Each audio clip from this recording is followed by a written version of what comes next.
Everyone believes nursing homes are safe. But what happens when safety feels like a prison and escape is the only way to survive? Margaret pressed her palms against the cool metal railing. The hallway smelled of disinfectant and boiled cabbage. Fluorescent lights flickered above, casting sharp shadows on the tiled floor. A woman in a wheelchair moaned softly in the corner, her voice hollow and tired. Margaret's chest tightened. She had always feared this place. Rows of doors lined the corridor, each one hiding a story of decline, of waiting. Her daughter's words echoed in her mind. "This is the safest option, Mother. The doctors will take care of you." But safety was not the same as dignity. The thought made her stomach turn. Her hands trembled as she pushed the door open to her assigned room. Two narrow beds, one already occupied. The old man lying there stared at the ceiling, lips moving without sound. A faded curtain hung between them, thin as paper, offering no real privacy. Margaret stepped inside, her feet heavy against the cold linoleum. The air tasted of dust and bleach. Something inside her creamed. She could not live here. Not like this. Her heart pounded as she thought of the alternatives she had once read about. Senior co-housing communities where neighbors shared meals, laughter, and gardens. Small group homes that felt like family, not institutions.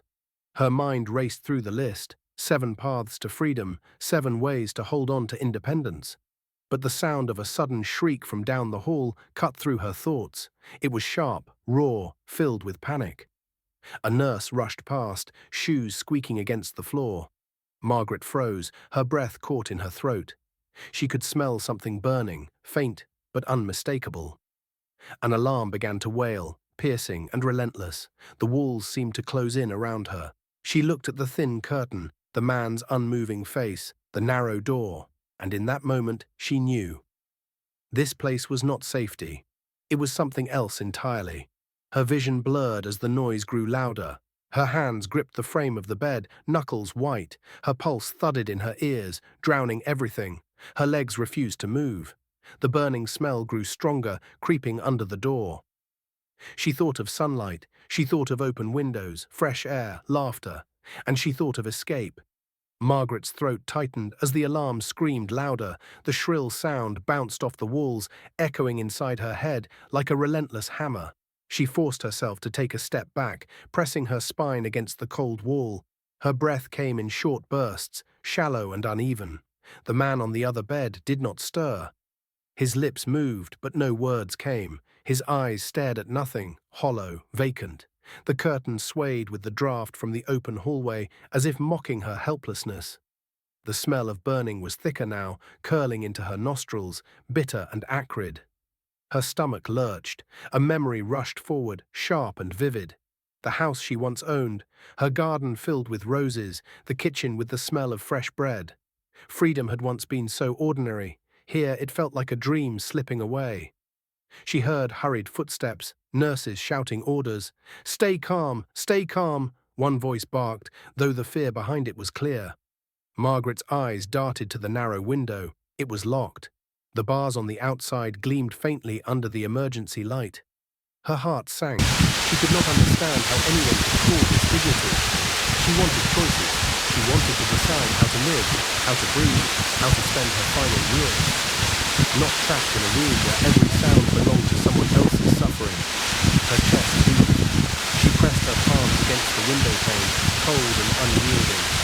The metal bars were firm, unmovable.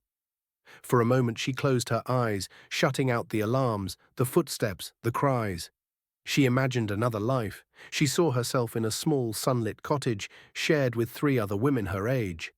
They cooked together, read aloud by the fire, walked in the garden barefoot.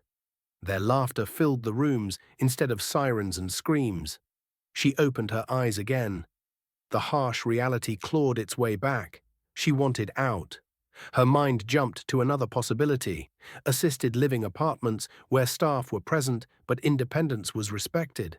A place where she could make tea when she pleased, where she could choose her meals, her routines, her friends. The thought steadied her shaking hands for a moment. Then another sound ripped through the hallway. A crash.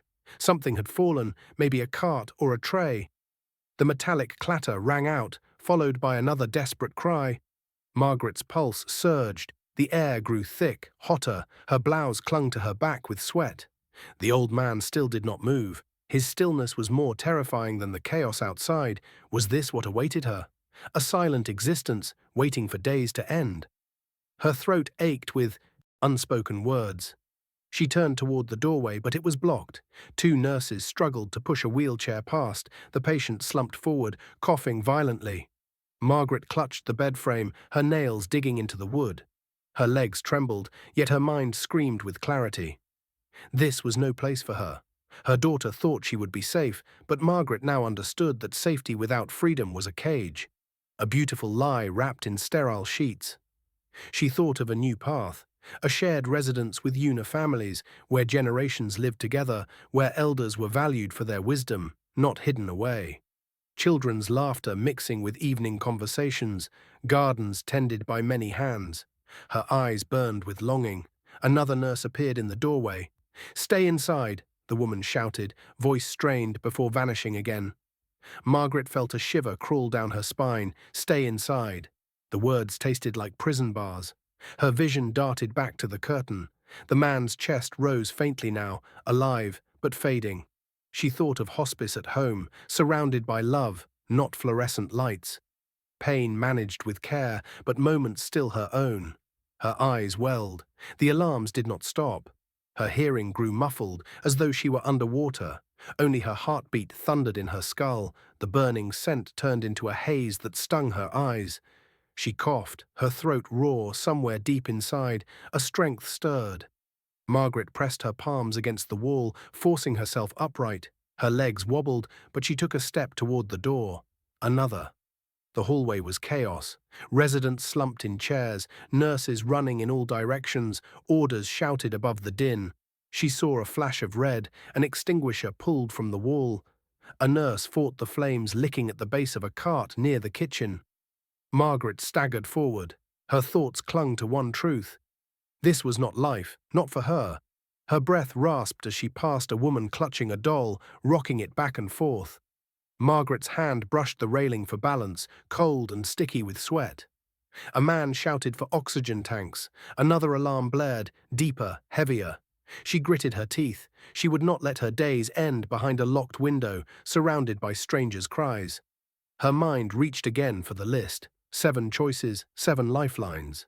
Senior co-housing, assisted apartments, intergenerational living, small family-like homes, adult foster care with warmth instead of walls, home care with nurses who respected her space, and villages, communities built by seniors themselves, where support was chosen, not imposed. Each image filled her with a stubborn fire, brighter than the smoke curling in the corridor. She clutched the wall and dragged herself forward. Her throat screamed for air. Her eyes stung, but her spirit roared louder than the alarms. She imagined herself stepping into the sunlight again, lifting her face to the sky. The chaos faded for a moment, replaced by that vision. Her fingers brushed the frame of the exit door at the end of the hall. It was heavy, painted grey with a glowing sign above.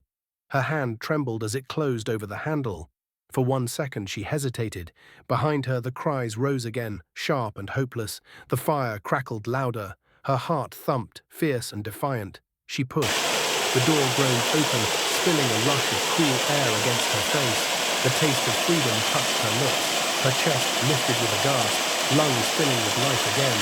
And in that instant, Margaret knew she would never return to that room. Not for a single night, not for a single breath. Her steps grew stronger, surer. The fire belonged to the building, but the flame inside her belonged to her alone. And it was only just beginning to burn. Margaret stood outside, the night air wrapping around her like a long-forgotten embrace. She pressed her hand against her chest, feeling the steady beat of her heart, strong and alive. In that rhythm, she heard the truth she had been searching for. Life was not meant to be endured behind locked doors and sterile walls. It was meant to be lived with choice, with laughter, with dignity. She turned her eyes toward the horizon, where faint traces of dawn glowed in pale gold. Every breath of fresh air whispered a promise. She still had time. Time to choose co-housing filled with neighbors who became friends. Time to find a small home where care felt like family, not obligation. Time to live among children and generations, where stories and wisdom still mattered. She thought of the 7 paths she had once only imagined. Now they were no longer ideas, they were lifelines. They were possibilities. Margaret straightened her shoulders, her fear melting into resolve. Her steps, once trembling, now carried weight and purpose.